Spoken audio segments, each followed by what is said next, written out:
Welcome back to Born to Praise TV channel. We are created to praise and worship God.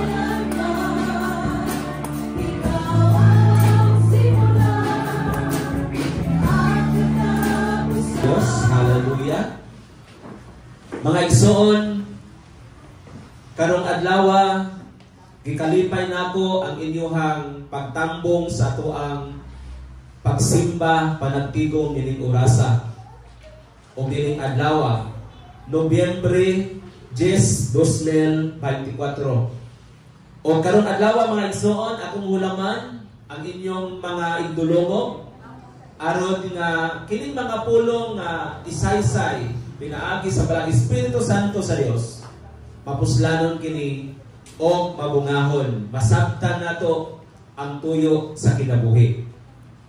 Ang atong tumong karon mga igsoon nganong giwali o nganong adunay mensahe sa matag adto nato sa balay alampuanan sa Dios. Una sa tanan mga igsoon, gipahimangnuan ta, gi-remind ta nga ang Dios nga naghatag kanatong kinabuhi, nga nag-umol kanato, giumol ta niya sa iyahang pagkasiya aron nga mutuman sa iyahang kabubuton. Kaya ang atong tema karon ni adlaw mga igsoon, ang rason nganong nabuhi ka. Ang rason nganong nabuhi pata dining kalibutan. Simple lang kaayo ni siya nga mensahe, pero daghan kanato wala magpakisayon sa pulong sa Ginoo mo na hinungdan nga dili ta makita sa church. Kay wa man nato masayri kung unsay rason nganong gibuhat ta, nganong nabuhi ta nining kalibutan. Kung nasayran o nasabtan nato unsay rason nganong ikaw ug ako gipakatawo nining kalibutan, dili lamang sa pagpundar o pamilya, dili lamang nga mabuhi ta, dili lamang nga makakauntag tulo ka beses sa uska adlaw, na ay pinakadakong rason nganong nabuhi ta nining kalibutan. O pinaagi ni anak mga igsoon, atong lantawon ang palit sa kasulatan nga ato ang gibasa dili pa lang dugay. Dunay mga upat ka mga bersikulo nga ato karon nga istoryahan.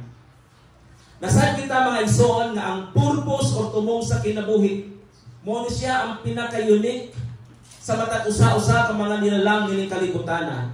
O kining tanan mga igsoon mausab kini matag segundo, matag oras, matag minuto mga usap ni. Tungod na sa atong mga pangandoy sa kinabuhi nga usahay malimtan nato ang tag-iya sa kinabuhi mga igsoon, mausap kini siya. Dunay mga katawhan, dunay mga tawo mga igsoon nga ang ilahang tumong nga ilaha lamang makuha, maungtin ang ilahang purpose, ilaha lamang maangkon ang ilahang tumong sa kinabuhi nga motrabaho sila. Di ba? Motrabaho, makakitag kwarta, makakaon, aron ibuhi sa pamilya. Amen. Tinuod dili. Tinuod gina. Ug walay sayop anak. Wala gyud sayop kay kung ang usa ka amahan, ang usa ka mga ginikanan, magpundar sila pamilya, unya mga matay lamang sa gutom, nakasala pagyapon sila uban sa Ginoo. So dili sala mga igsoon na kung ang tao na buhay ng kalibutan magtrabaho para makakita o pagkaon. Wala sa'yo wala ni question, anak. Naapay mo mga katawan mga igsoon nga nag-focus sa ilahang pamilya. Yeah? Nag-focus na lang daw silang pamilya mga igsoon mo na nga kayod sila 24 oras. Munang hangtod Domingo apilon ang trabaho kay para na yun mabuhi ang pamilya. Baon na tumong sa mga tao mga igsoon. Then naapon mga igsoon nga bisan gani Lunes hangtod sa Sabado, bisan pa kani Domingo apilon kay ana sila sa banding sa ilahang mga amigos o amigas. Di ba? Mana mo mga tumong mga igsoon. Pero ang uban, asa man taali, nagtrabaho ta para sa tong pamilya, para sa atong mga kauban, sa atong mga amigo amiga, or nagtrabaho ba ta para sa ato ang espirituhanon nga pagtubo? Nagtrabaho ba ta para sa ato ang pagtuo. Giugmad ba nato ning atong pagtuo nga aron pagbalik sa atong Ginoo og manluluwas, balikan ta niya og kuhaon ta niya. Ay kung bisan asa ta, kung bisan asa siya, ato ako sa kita. Sa Juan Kapitulo 14, verse 1, muna gisulti sa Dios mga igsoon. So ato nakita mga igsoon, ang naako'y gihatag din nga quotation. Life is not about finding yourself. Ang kinabuhi, dili lamang sa pagpangita sa imuhang gusto, pagpangita sa imong kaugalingong katambawan, pagpangita, pagtrabaho sa imuhang pamilya para mabuhi, paghalubilo sa imuhang mga friends o mga important mga circle of friends, dili lang taman diha. Pero life is about creating yourself. Buhaton para sa imong kaugalingon, pagpaugnat mga igsoon sa kusog. Ningon si James, ang pagpaugnat sa kusog mapuslanon, apan ang mas labing bililhon ang pagpaugnat diha sa espiritu. O moori karon ang imuhang gibuhat mga igsoon. Palpaki ang imong kaugalingon tungod kay ikaw nagmadaogon karon. Kay imong gipilit mga igsoon nga imong palambon ang imong espirituhanong pagkinabuhi aron sa pagbalik sa katong manluluwas o Ginoo. Klaro kaayong balikan kaniya, kauban kaniya. Hallelujah. Mga igsoon, okay paglaom maghihatag sa Ginoo sa matag usa-usa kanato. Atong lantawon ang 1 Corinthians chapter 10 verse 31 to 33. Ningon, busa kung mukaon kamo o muinom, that is creating yourself, finding yourself, o magbuhat o bisan unsa. Ako nang i-highlight ng magbuhat bisan unsa. Ato alin ang tawag sa itong huna-huna ha. Kini gisulti niya ni Apostol Pablo nga magbuhat bisan unsa, kani inline ni sa kabubuton sa Dios.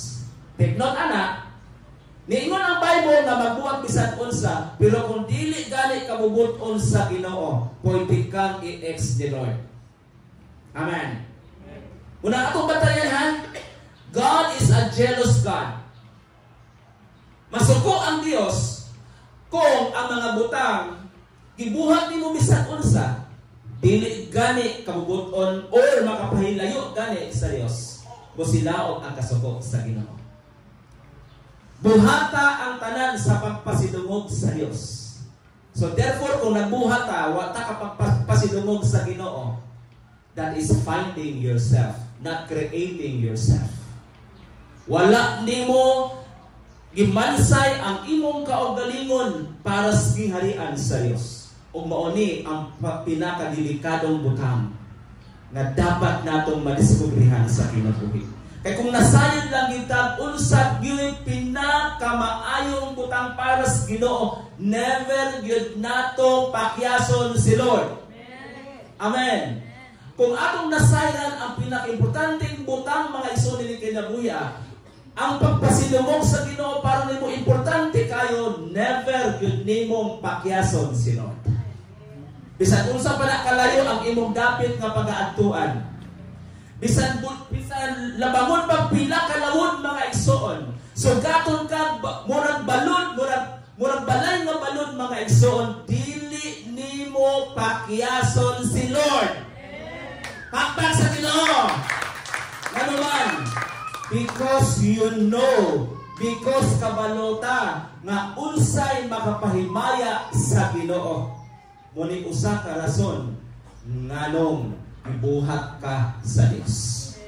Muni usa ka rason nganong hangtod karon wala kuwaig ginhawa kanang imong ilong kay nganuman gusto ang Dios nga nabuhat nimo nga imo siyang alagaron, nga imo siyang simbahon mga igsoon, dili lang karon adlaw, kun dili hangtod sa pagbalik sa atong maluluwas o Ginoo. Amen. Hallelujah. Muna gusto sa Dios. Hallelujah. Ang Ginoo, ang Dios may atong amahan. Say koy siya may atong amahan. Muna ato siyang hatagan o pagpasinungog pinaagis mga awit. Mauna nga ato yung simbahon ang Ginoo. Muna ato ang yung hatagan o panahon ang Ginoo. Munang hatagan yun nato gluna ang Ginoo sa atong kasing-kasing unsa man ta ka busy. Ako busy kong pagkatao, pero pagdating na gani ni Lord, soko na ako dyan. Kailangan ako ang hatagan o panahon ang Ginoo. Kay ang Dios man ang tinubdan sa tanan. Amen. Parapakan na to si Lord mga igsoon. Naa sa versikulo 32. Mao ni siya. Paningkamuti nga dili kamo mahimong hinungdan nga makasala ang mga Hudiyo o mga dili Hudiyo o ang simbahan sa Dios tungod kaninyo. In other words, ang buot gipasabot ni Apostol Pablo nga dili ta mahimong kapandulan. Diba? Mag-amping ta sa atong mga lihok. Kaya naman, pwede kang sundugon. So, for example, ikaw, kabalo lang ka sa matuuran, na importante ang pagsimba, pagdaig sa Ginoo. O niya, kung saan na nakaadlaw, wala ka na daig sa Diyos. Nakita ka niya dito sa mall. Nag-worship mall ka dito. Naglantaw-lantaw ka, adlaw sa Domingo. O niya, nakitaan ka sa usa ka tawo nga mo pa'y pagsimba, pagsugod. Mo na nga usa ka tawo, dili makapadayon sa pagpangalagad sa Ginoo. Kay napandol nakasala man siya. Usa kini kapag pahimangyo ni Apostol Pablo nga ang tanan ng mga Kristohanon kinahanglan magmaigmat nga naa diha sa simbahan sa Dios. Amen ba? Yeah. Hallelujah. Next, verse 33. Sunda ang atong gibuhat. Dili na siya suhestyon mga igsoon nga gingon ni Apostol Pablo. Kun dili usa kini kamando, usa ka sugo, usa sugo niya verse 33. Sunda ang atong gibuhat. Gipanikamutan ko ang pagpahimuon sa tanang tao sa tanang kong gibuhat sa walay paghuna-huna sa akong kagalingon kong kaayuhan, kundili sa kaayuhan sa tanan, aron sila maluwas. Aron sila maluwas. Di kalimtan ni Apostol Pablo ang iyang kaugalingon mga ison. That means na panahon galing sa tingkaon, wala na siya mukaon tungkol kay naghuna-huna siya. Kanuna siya ng trabaho para sa mga tao aron kining tawhana makabaton sa kinabuhing walay katapusan. Naghatag siya panahon mga igsoon para nga kining tawhana manupture sa pulong sa Ginoo. Mapasabot sa pulong sa Ginoo. O sa diya mapasabot sa pulong sa Ginoo. Alagaran niya ang Ginoo. Ug motrabaho siya unsay gisugo sa Ginoo sa iyang kinabuhi. Walay trabaho si Lord nga ipatrabaho sa mga tao nga dili nimo makaya. Walay lisod nga trabaho nga sugo sa Ginoo. Mahimo lang lisod ang gisugo sa Ginoo nga gipatrabaho sa tao kon ang usa ka tawo una walay gugma. Ikaduha, next on Born to Praise TV channel. Kay tingali ang tumong sa kinabuhi ang iyang nailhan na mana pa ni sa iyahang mga. Thanks for watching. Don't forget to subscribe, like, and share.